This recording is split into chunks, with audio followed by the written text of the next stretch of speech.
Salut à tous, la famille au Bénin et aussi au Sénégal. Alors voici, je fais un peu la suite des enseignements sur la prospérité et, euh, et on avait vu que la dernière fois déjà que notre Dieu est un Dieu d'abondance, c'est lui-même la source du bonheur, de la bénédiction, de la prospérité et il nous demande à nous, ses enfants, d'être aussi une source de bénédiction pour les autres. Donc ça, c'est vraiment le but de la prospérité selon Dieu quand on devient son enfant. Parce que ça va pas dépendre de nous, mais de lui. Et on avait vu qu'il suffit de croire déjà en cela, parce que toutes les promesses que Dieu nous fait, et a faites aussi à Abraham, deviennent les nôtres.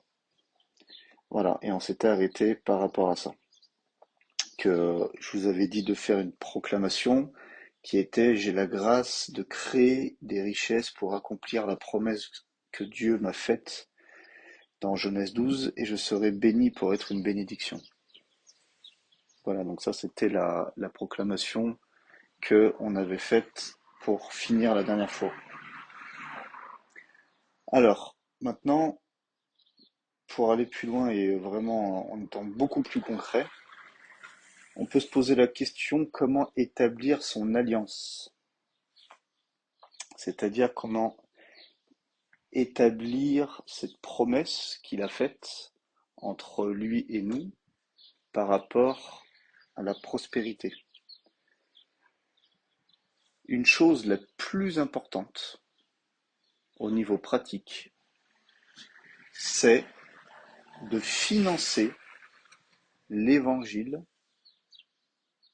et les ministères qui sont appelés à faire des disciples, ou dans un autre terme, qui sont appelés à faire avancer le royaume de Dieu. Donc, c'est-à-dire de commencer par donner même un tout petit peu pour l'œuvre de l'église locale, là où vous êtes établi, dans votre ville, votre village, là où vous vivez l'église. Ça, c'est une des clés les plus importantes. La religion et l'abus de tous ces faux pasteurs ou ces faux prophètes qui ont pris l'argent du peuple pour, euh, pour leur bien, en leur faisant des promesses que si ils donnaient, ils allaient être bénis, et que s'ils donnaient pas, ils seraient maudits. Donc ils prenaient les finances non pas par conviction du peuple, mais par peur et par crainte. Alors que là, la Bible, déjà, ne nous dit pas la même chose. Déjà, il faut, comme je vous ai dit, que ça soit une conviction de croire à ce que Dieu a établi une alliance, des promesses avec vous. Et que cette promesse, cette alliance qu'il a faite avec vous, elle se met vraiment en route quand vous comprenez la valeur de votre rôle en tant qu'Église, en tant que enfant de Dieu sur la terre. Et on, on voit que le but de la prospérité, c'est d'établir l'alliance et la parole de Dieu dans le cœur des hommes. Donc un des rôles aussi, pourquoi Dieu nous rend prospères, c'est pas pour qu'on soit les plus riches de ce monde et excusez-moi du terme, qu'on se la pète devant les hommes. Non, il nous rend prospères pour faire avancer l'évangile, pour que l'évangile avance dans le monde, pour que les hommes soient sauvés. Voilà le but de la prospérité. Parce que si ce n'est pas ça le but, à quoi bon? Parce que quand on sort au ciel, on aura toutes les richesses du monde qu'on ne peut même pas imaginer. Donc, ce n'est pas le but d'avoir de l'argent pour avoir une belle vie sur Terre, c'est pour que la parole de Dieu soit déclarée dans le cœur des hommes. Que nous-mêmes, on soit un générateur. Donc quelqu'un qui génère cette parole et cette grâce pour les autres. Que quand il y a des enfants de Dieu dans une ville, l'église locale, et que ceux qui sont dans le besoin, que ce soit des frères et des sœurs, ou même quand ceux du monde savent qu'ici il y a des enfants de Dieu, et qu'ils peuvent sonner à leur porte, taper à leur porte, aller les voir, pour qu'ils puissent recevoir une grâce, pour qu'ils puissent recevoir une aide, et ben ça, je peux vous dire que ça touche le cœur de l'homme. Parce qu'il n'y a pas d'autre endroit dans le monde où on peut aller quelque part et que quelqu'un peut nous donner quelque chose. Donc si moi, je vous pose cette question, quelle est la part de votre argent qui est utilisée pour le but de l'avancement du royaume? Est-ce que cette question, est-ce que vous avez une vision, est-ce que vous avez une pensée par rapport à cette question? Est-ce que le peu d'argent que vous avez, est-ce que cet argent est utilisé pour l'avancement du royaume de Dieu? Jean 3, 27. Cela dit, Jean répondit, un homme ne peut recevoir que ce qui lui a été donné du ciel. Un homme ne peut recevoir que ce qui lui a été donné du ciel. Si nous ne comprenons pas cette promesse qui est la nôtre, nous ne l'obtiendrons jamais. Dieu nous a déjà tout donné au travers de Christ. Donc tout ce qu'on reçoit ne peut être ce que Dieu nous a déjà donné. C'est une promesse. Et quand on ne comprend pas le but ou l'objectif d'une chose, il y a de l'abus, de la négligence, et l'échec sera toujours le résultat. Donc, comme je vous ai dit tout à l'heure, quand on ne comprend pas c'est quoi le but de la prospérité, c'est où on va se fermer, comme beaucoup en France, à force de se faire avoir avec, je vous dis, avec ces faux serviteurs de Dieu ou cette fausse pensée de l'Église évangélique. Les gens sont fermés maintenant à donner parce qu'ils veulent plus financer les salaires des pasteurs, etc., etc., ou tous ces pasteurs qui ont abusé.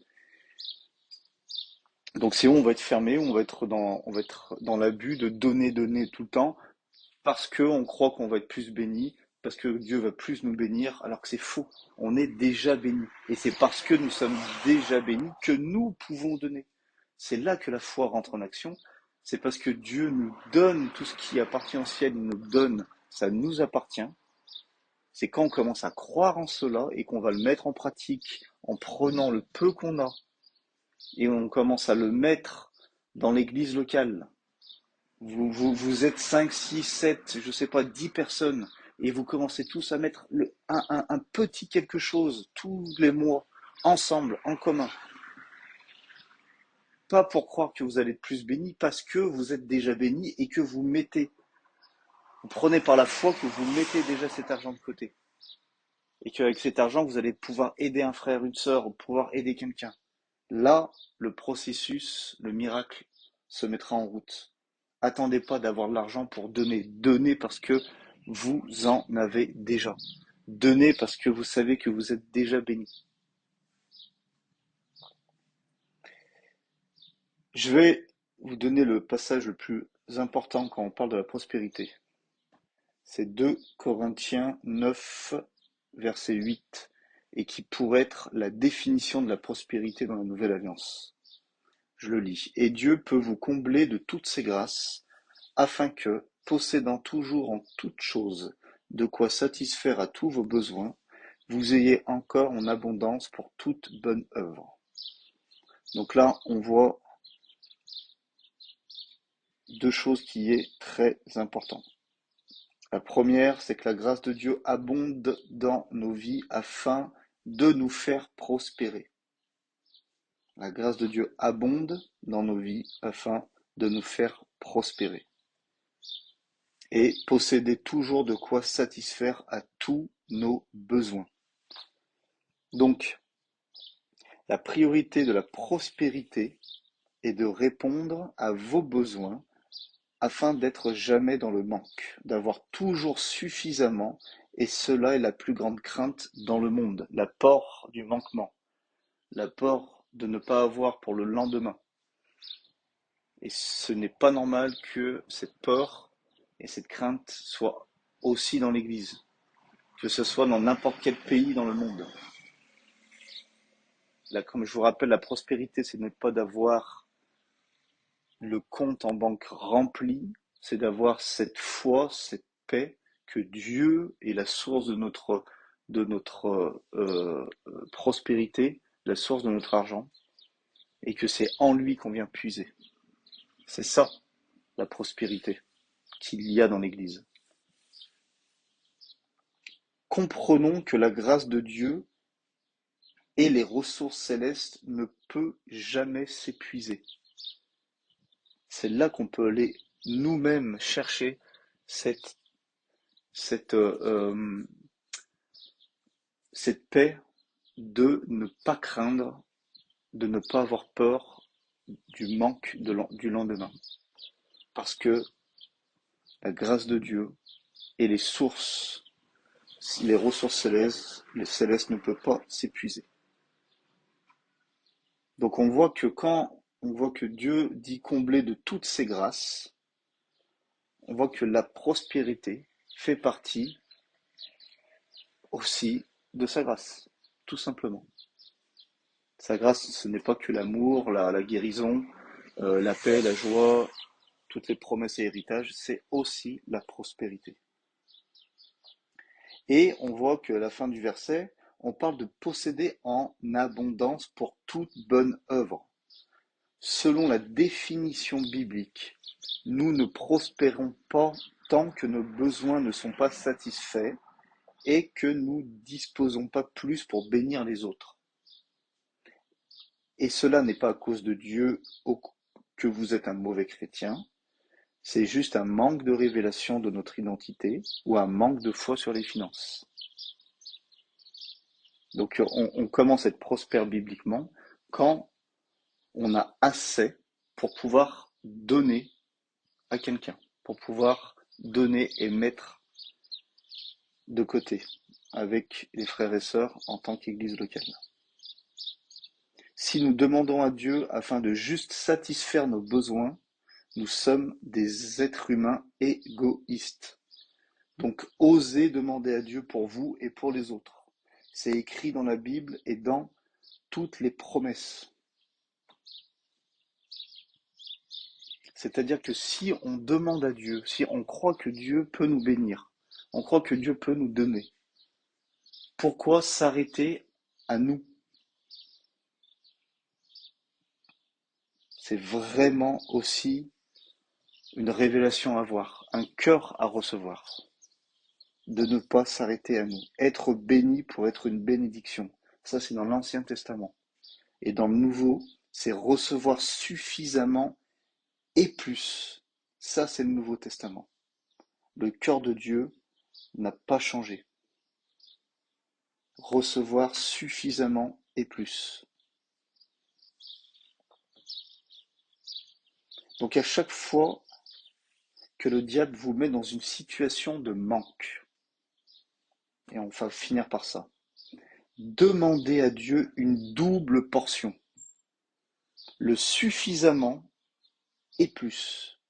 Comme ça, le diable sera vaincu 2 fois, parce que Dieu va vous combler et il va vous donner plus pour quelqu'un d'autre.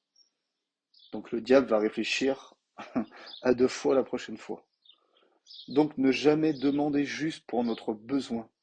Si vous avez besoin d'acheter de la fourniture scolaire, par exemple, eh bien commencez à demander pour vous et pour une autre personne. Si vous avez besoin d'acheter quelque chose et que vous n'avez pas assez, eh bien commencez à bénir une personne qui est en train d'acheter la même chose pour l'aider à l'acheter. C'est vraiment ça. Donc demandons pour nous et pour les autres. le suffisamment, ça c'est pour nous, et le plus, c'est pour les autres. Donc voilà les amis, on va s'arrêter là, de bien retenir ce verset de 2 Corinthiens 9:8, et Dieu peut vous combler de toutes ses grâces, afin que, possédant toujours en toute chose de quoi satisfaire à tous vos besoins, vous ayez encore en abondance pour tout bonne œuvre. Père, je prie que cette parole, que ta parole, puisse maintenant faire effet dans tous les cœurs de ceux qui vont l'écouter. Que cette parole ne soit pas juste des mots.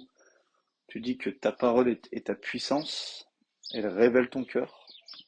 Et je déclare maintenant que cette parole soit révélatrice, soit révélée dans les cœurs et soit mise en pratique. Seigneur, que les cœurs, que la foi soit renouvelée pour les finances. Et merci parce que quand on croit en toi, Père, tu nous bénis. Quand on croit en toi, toutes tes promesses deviennent réalité. Ce n'est plus des promesses, ce sont un héritage que nous possédons déjà. Donc Seigneur, je prie pour que les mentalités changent, les cœurs changent, et que, au travers des actions de foi que mes frères et sœurs vont faire, tu vas pouvoir enfin agir dans leur vie, dans leur foyer, dans leur famille. Merci pour le travail. Merci pour les idées de business que tu vas leur donner. Merci pour cet argent, les dons qu'ils vont recevoir. Merci Père. On te remercie parce que ta parole est la vérité et nous voulons croire dans la vérité. Sois béni Père au nom de Jésus. Amen.